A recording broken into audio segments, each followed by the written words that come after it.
Ô, HG, desculpa, mas você foi desleal comigo, amigo. E olha só, eu que sempre... desleal. Eu sempre rezar aqui... um terço. Muito bem, pessoal, o Cruzeiro perdeu para o Corinthians de 2-1 nessa quarta-feira na Neoquímica Arena. O Cruzeiro, que jogou com um time alternativo devido à grande final da Copa Sul-Americana, na etapa final, Diniz ainda fez algumas substituições e colocou alguns titulares para tentar pelo menos um empate, mas não teve muito sucesso, né, gente? Agora o time embarca hoje para Assunção, no Paraguai, para a grande final da Copa Sul-Americana. Vamos conferir esse trecho que eu separei para vocês dos donos da bola, repercutindo essa derrota do Cruzeiro contra o Corinthians e a expectativa da grande final da sua Copa Sul-Americana. Sem mais delongas, bora para o vídeo. Vocês aí, o Cruzeiro não chegou ainda, mas o resultado pouco importa, é Sul-Americana agora, não é?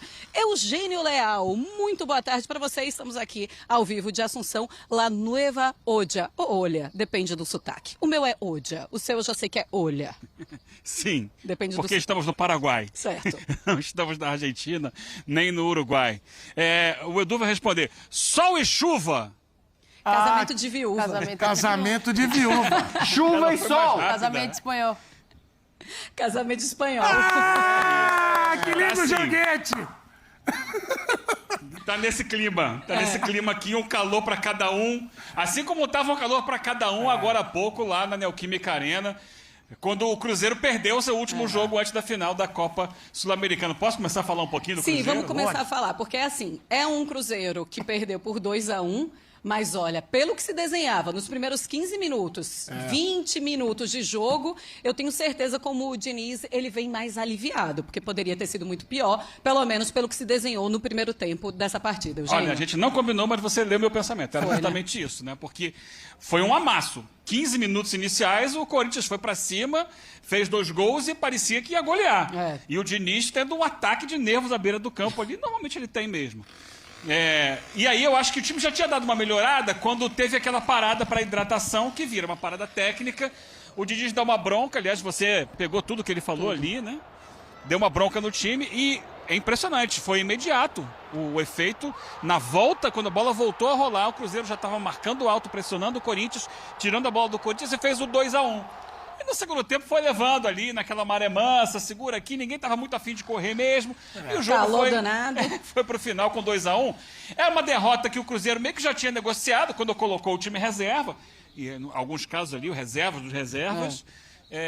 Mas se fosse uma goleada, se fosse um atropelamento, ia ser muito mais difícil de administrar as vésperas da final aqui contra o Racing no sábado. Pois é, tem isso. Eu não sei se o Diniz... Eu estava preocupada até com a voz do Diniz para a partida de sábado, 5 horas da tarde. Todos, né? Ele sai de todos. E eu espero que ele se recupere, então, para este sábado, esse jogo que vocês vão acompanhar aqui. Racing Cruzeiro. A gente está na maior expectativa. Chegamos ontem aqui em Assunção. Os torcedores estão chegando aos poucos. Não tinha muitos torcedores no nosso voo, mas eu já vi, sim, alguns torcedores do Cruzeiro por aqui. A expectativa de 10.000 torcedores chegando por aqui do Cruzeiro, mas é claro que a gente sabe que os torcedores do Racing, eles vêm em peso. Vai ser muito bonita a festa e aí a gente pensa, é um Cruzeiro que vem com um time descansado, porque se a gente pensar no Racing, é um Racing que jogou a última partida no fim de semana, no domingo. Sim. Ou seja, tem essa vantagem ainda do Racing e o Cruzeiro precisava administrar isso também, Eugênio. Sim, o Cruzeiro teve, segundo a assessoria, né, material do Cruzeiro, 6 sessões de treino desde que venceu o Criciúma na última rodada, né, anterior a essa do Campeonato Brasileiro. Venceu na semana passada e aí data FIFA, voltou a jogar hoje, mas não com o time titular. Então deu tempo ali para o Diniz ir ajustando, né, dando mais a cara dele para o time e criando uma estratégia para essa final de sábado. Né? Os titulares hoje, alguns entraram no segundo tempo, então a gente viu ali o Romero entrando, a gente viu o Wallace entrando, a gente viu alguns jogadores para que pudessem ajudar naquela reta final do jogo ali, devido ao desgaste dos demais. Só que quase todos eles foram poupados, né? A maioria nem ficou no banco de reservas, e o Cruzeiro vem focado no jogo daqui. Então a última imagem do Cruzeiro titular é a imagem do Cruzeiro que venceu o Criciúma e teve ali uma boa atuação, embora tenha sofrido defensivamente nos minutos finais daquela vitória por 2-1 no Mineirão. Eugênio, pensando, e aí tirando um pouco a história de time titular, time reserva, mas pensando na maneira como o Diniz organiza o seu jogo. Ele chega ali no intervalo e ele fala, pessoal, é como no treino, tem que ter intensidade, tem que sair com a bola, tem que segurar, não pode deixar a bola com o Corinthians. É assim que ele fala para os jogadores, inclusive dando uma bronca no Vital também vital. Pega essa chance, vai e joga. Pensando nisso, o Diniz, ele chega aqui com o mesmo pensamento, em intensidade para cima desses jogadores, e é por isso que ele precisa tanto desses jogadores descansados? Sim, intensidade máxima, é uma decisão, é contra um time da Argentina, cuja principal característica, né, o futebol argentino, de clubes, é a intensidade. É a pegada firme, é o time que vai batalhar por cada palmo de chão, e o Cruzeiro vai ter que entender esse espírito. O futebol brasileiro hoje também já caminha muito para essa coisa de muita correria, de muita pegada, de encurtar os espaços. E o Cruzeiro, esse time reserva do Cruzeiro hoje, mostrou essa pegada justamente quando o Diniz deu a bronca no final do primeiro tempo ali. Então, é esperar que os titulares possam entender isso. E aqui, nesse gramado, que parece estar bom, no sábado, que eles possam colocar em prática. Parece estar ótimo, parece um tapete aqui bem verdinho. Daqui a pouco a gente volta para falar mais também da partida do sábado, já para a gente devolver, Eugênio, principal erro do Cruzeiro nos primeiros 15 minutos e o principal acerto do Corinthians. O erro do Cruzeiro foi dar muito espaço para o Corinthians e errou muito na saída de jogo. Quis sair por baixo, que é a característica do Diniz, errou passe, muitos erros de tomada de decisão e ali sofreu muito. Então, e o segundo gol do Corinthians, o André Ramalho rouba a bola no campo de defesa, atravessa o campo, vai até a meia-lua quando dá assistência. Então, o Cruzeiro não poderia deixar isso acontecer de jeito nenhum. Então, erro de saída de bola, erro de recomposição defensiva, depois acalmou. Qual foi a outra questão? Principal acerto do Corinthians nos primeiros 15 minutos. Quando você coloca ali Garro e Memphis e Yuri, os três em velocidade, é difícil parar. É difícil, pois é. Esse é o novo Corinthians, que não perde desde setembro nesse Campeonato Brasileiro. Foi pro São Paulo que ele perdeu a última vez, Paulo? né? Tem gente querendo essa informação. O que Bubu. estava sendo deixada de lado por alguns integrantes dessa mesa aí. Mas foi o São Paulo que venceu o Corinthians na última derrota. Ele estava enlouquecido para dar essa informação. Tudo bem, foi pro São Paulo então. Volto com vocês aí. Agora, Marcelo e Eugênio, vocês vão ficar aí também, porque a gente vai... Daqui a pouquinho, você, fã de esportes, fique com a gente que vai ter entrevista coletiva. Ficar, tá ótimo aqui, Edu. Do Diniz, do Ramon, Calorzinho do Yuri, ótimo. do Memphis, todos os personagens vão passar por aqui. Mas tem um assunto que todo mundo aqui está envolvido, já que a gente estava falando de... a mesa aqui, a gente abordando o Corinthians, eles o Cruzeiro. Cássio. O Cássio hoje chamou muito a atenção. O Cássio não foi para o jogo, não é relacionado nem para o banco. Ele vai para a tribuna e tem imagens rodando nas redes sociais de aplausos a ele. Porque para muita gente ele no campo seria vaiado, seria ali. E aí o Diniz decide não levar o Cássio para o jogo. Obviamente que poupou todos os atletas ali, mas parece ter poupado o Cássio dessa exposição. Você enxergou assim, Zé? O que você faria em relação ao Cássio, um gigante na história do Corinthians hoje no Cruzeiro? Eu acho que assim, se ele realmente quisesse e tivesse a intenção de poupá-lo, de qualquer tipo de manifestação, não teria nem levado. Deixaria no hotel, fica descansando lá, tal, não precisa. Também, né? Mas aí precisa ver a vontade do jogador. Já que eu não vou jogar, eu quero assistir o jogo em loco. E eu, sinceramente, não acredito que o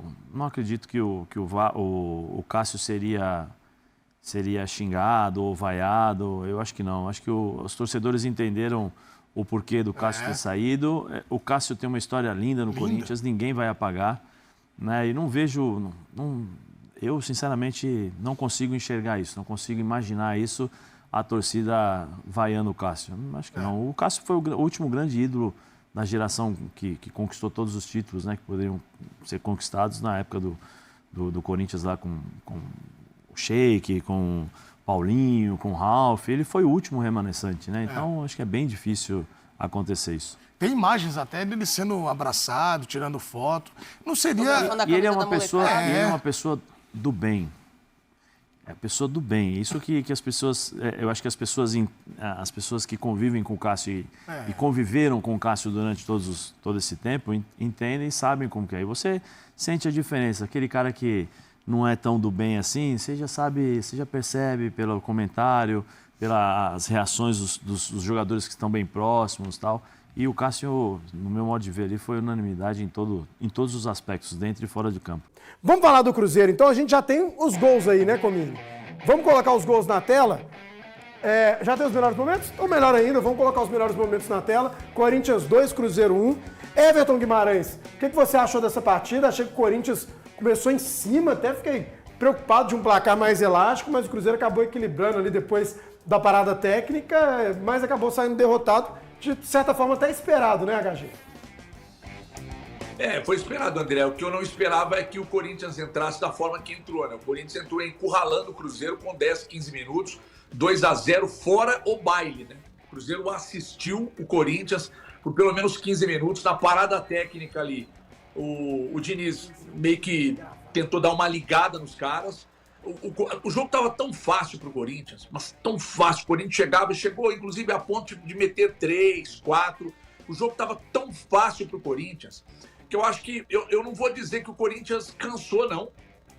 Porque o Corinthians não precisou se esforçar tanto para abrir 2-0. De tão fácil que tá. O segundo gol do Corinthians me lembrou muito o Atlético nos jogos contra o Flamengo, mas principalmente no jogo contra o Flamengo, quando o Wesley pegou aquela bola e tinha aquele buraco no meio-campo, ele foi levando, até a finalização do gol do Flamengo. A mesma coisa. O segundo gol do Corinthians, o Cruzeiro assistia na marcação de meio-campo, e acho que esse jogo aí, já que muitos jogadores reservas foram usados, eu vou até radicalizar, tá? Esse jogo de hoje contra o Corinthians, ele deve ter mostrado para Alexandre Matos, Pelaipe, Dracena e Pedro Lourenço quem não tem a menor condição de continuar nesse elenco. Aí, ó, olha esse lance. Olha esse lance. Olha isso, gente. Olha isso. Olha o espaço de marcação no meio-campo. Então é o seguinte, repito, esse jogo de hoje, eu acho que ele ajuda a medir a condição que cada um tem de continuar no elenco do Cruzeiro para o ano que vem. O Cruzeiro está certo, escalou como tinha que escalar mesmo, tem uma final no final de semana, não poderia abusar. Mas segundo o Thiago Fernandes, hoje o Cruzeiro precisava ter entrado com o time absolutamente titular. Absolutamente comigo, titular, HG. Sabe? Não seja desleal titular. Comigo. Então, eu não disse isso e não acho isso. Foi um jogo para medir quem tem condição de continuar no elenco ano que vem. Porque foi realmente um Corinthians muito melhor que o Cruzeiro no primeiro tempo, principalmente até os 15 e 20. E depois, no segundo tempo, o jogo ficou morno, placar, o Cruzeiro até teve chance de reduzir, diminuir o placar, até empatar, mas, sinceramente, acho que foi uma vitória justa para o Corinthians, que foi avassalador no início do jogo. Ô, HG, desculpa, mas você foi desleal comigo, amigo. E olha só, eu sempre aqui disse que esse jogo nem deveria acontecer. Mas você acha que é um absurdo. Colocar 11 óbvio, tinha que meter o time todo reserva. O ponto é que eu acho que o Lucas Silva talvez não seja reserva. Daqui a pouco eu quero entrar nessa discussão. Mas em relação ao jogo de hoje, era todo reserva. Eu já falei aqui, o próprio Atlético, até o jogo contra o São Paulo, time titular. Até a partir do jogo contra o Juventude, o time completamente reserva. O Cruzeiro não tinha que pensar no jogo de hoje. Cara, é inadmissível que a CBF puna um time que é filiado a ela e esteja em uma decisão continental. E foi isso que ela fez. Ela puniu o Cruzeiro. Ela pune o Cruzeiro por ser um time que consegue chegar à decisão da Copa Sul-Americana. Um absurdo, inadmissível. Isso não pode acontecer. Você acha que, gente, nessa partida de hoje, claro, time reserva, torcedor do Cruzeiro, até o próprio elenco, imagino, tá com a cabeça no sábado, nessa finalíssima, mas algo te agradou assim no jogo? Cara, alguma atuação, os jovens entrando? Eu acho que gostou a forma que o Cruzeiro conseguiu reagir, né? A bronca que o Diniz deu resultado, né? Porque veio outra equipe, o time, outra postura. Naquela pausa da hidratação, 30 minutos? Algumas coisas assim, igual o Everton falou, acho que esse jogo serve mais pra gente ver que tem jogador que uns não vão ficar mesmo, a gente já sabe, que é o caso do Ramiro, não fica. Mas o Vital é um cara também, parece que é até pessoal com ele, mas não é, cara. É um jogador que você vê. Esse segundo gol mesmo, né? Que o Everton falou é um absurdo, cara. É meio assim, parece uma desfeita com a cara do torcedor. Buraco das pessoas. Total, completo. O cara vem sozinho, parece que tá numa pelada de fim de ano, sabe? E aí você pega, aí voltando aqui ao Vital, a saída dele, como é que fez um bem danado, que o Japa joga a bola. O Japa participa do jogo. Mais, né? O Vital esconde muito da partida. Parece que o Vital saiu sentindo. Sentindo. E é assim, e essa é a tônica do Vital. Ele entra, faz um jogo mais ou menos, aí ele entra e contunde, fica 3, 4 meses parado. Então, assim, não dá pra contar. Daqui a pouquinho tem a coletiva do Fernando Diniz. Assim que ele falar, a gente vai colocar. Eu quero entrar num assunto que é a escalação pro jogo do sábado, pra final. Porque eu acho que o Diniz pode ter dado uma pista, quero saber a opinião de vocês. Vou falar em possibilidade. Me chamou a atenção, porque eu pensei que na escalação o Diniz colocaria o Wallace, porque o Wallace me parece um cara que tá precisando ganhar ritmo e tal, e o Lucas Silva, de repente, no decorrer do jogo. Mas aí ele sai na escalação com o Lucas Silva e coloca o Wallace no decorrer. Por isso que eu acho que o Wallace vai ser titular desse jogo contra o Racing. O Diniz, acho que ele vai querer subir a estatura desse time, cara. Ele fez 3 testes. O Wallace como titular, Lucas Silva como titular e Barreal no lugar dos dois. Com 3 caras no meio campo e o Barreal mais aberto na ponta esquerda. Então, assim, ainda não dá pra cravar o time, mas eu acho que ele vai de Lucas Silva. Acho. O Lucas Silva tinha do O melhor. melhor momento que eu vi do Cruzeiro do Diniz, mas era o Criciúma, dane-se. Quando você enfrenta um time ruim, você tem que ir lá e ganhar. Não, e jogar bem. O melhor momento do Cruzeiro do Diniz é o mas Criciúma. pensando... E com o Lucas Silva de meio campista. Isso, mas pensando no Racing, que é um time que não é igual o Criciúma, que é um time que vai pro meio de campo, que vai pra cima, que vai atacar. Então, mas o Racing, ele é um time que joga no 3-4-3. Se você for pensar no meio campo, o Racing não é um time que povoa tanto, ele tem 2 volantes ali dentro e só. E mas é um time de mais ataque, você concorda? Com certeza. Aí você tem um volante que o Lucas Silva é lento. E aí você precisa de marcação. E quem que fica mais solto nisso aí é o Matheus Henrique. Você vai ter um problema, aí vai sobrar jogador. Sim. O problema é que o Wallace também tá bem pesadinho. Tem que ver quem que vai marcar o Quinteiro, né? Tem que ver quem que vai marcar o Quinteiro. Porque se deixar o Quinteiro livre ali, por exemplo, é o tipo de jogador que a gente joga é o cara no quente na lateral. O Romero, gente, demais. Eu gostei muito do Romero entrando no de lateral, inclusive. Quando o Wallace chegou, eu achei que o Romero ia sentar pro banco, ali, eu tinha certeza, descansar. né? Porque o Wallace, cara, a gente viu no Grêmio e nós acompanhamos fora do país. Mas o ponto é que o Romero tá jogando pra cacete. Tá jogando muita O bola. Romero tá comendo a bola. Eu achei que o Wallace ia bancar o Romero. E tem uma coisa que o Romero tá fazendo que me surpreende. O Romero tem uma Saindo qualidade jogando, absurda na saída de bola que eu não achava que ele tinha. Eu também não conhecia Ele evoluiu muito. E ele não tinha, né? Da primeira passagem, ele não tinha essa qualidade. Não tinha. De Ele sair era volante, jogando. o primeiro volante Ele evoluiu. só, e ele evoluiu. Ele né? só dava, ele era muita marcação. E como ele tá saindo com facilidade. Bicho, parece que é o jogador que mais absorveu o jeito do Diniz de atuar. E além de ser sentido a falta do Romero pela qualidade dele, você estava falando dos jogadores que não devem ficar, também quando entra o Peralta no lugar dele também é uma coisa meio complicada. Né? O Peralta é um jogador que, assim, a gente estava até comentando na redação, assistindo o jogo, né? Você não vê ele em campo, você não escuta o nome dele, ele não tem uma participação ativa. Enquanto isso, o Lucas Romero é praticamente o dono do meio-campo do Cruzeiro quando joga, né? Então a diferença é abissal. Esse jogo do Racing, André, acho que assim, o Cruzeiro vai ter que fazer um negócio que ele não... a gente tava comentando hoje, às vezes o time do Cruzeiro passa uma ideia, não é de frieza, cara, mas é um time que, sabe, toma um gol, fica Ó, o assunto pro Everton, hein? Everton gosta disso. Cara, olha lá, o Cruzeiro vai ter que ser a personalidade do Diniz. Louco. Entendeu? Vai ter que ser um time aguerrido, porque é uma final, a gente tem falado isso há muito tempo. E os caras vão dar a vida, os caras do Racing. Qualquer jogo eles dão a vida. Cara, acho que o símbolo do que vai ser o Racing é aquela torcedora embolada naquele arame farpado. Isso aí. Sabe? Aquilo vai ser o Racing. Tá com 5. É isso aí, pessoal. Depois da derrota do Cruzeiro para o Corinthians de 2-1, o time cruzeirense se encontra na 7ª posição na tabela do Brasileirão com 47 pontos. Lembrando que o G7 está classificado para a Libertadores de 2025. Agora o foco total é na Copa Sul-Americana. O time cruzeirense embarca nessa quarta-feira para Assunção para seguir alguns protocolos exigidos pela Conmebol. Há uma grande expectativa nesse duelo, pois há também uma grande vontade das duas partes na conquista desse campeonato. Já o próximo compromisso nacional será em casa. Na quarta-feira, dia 27, a partir das 21 horas, a equipe cruzeirense encara o Grêmio no Mineirão.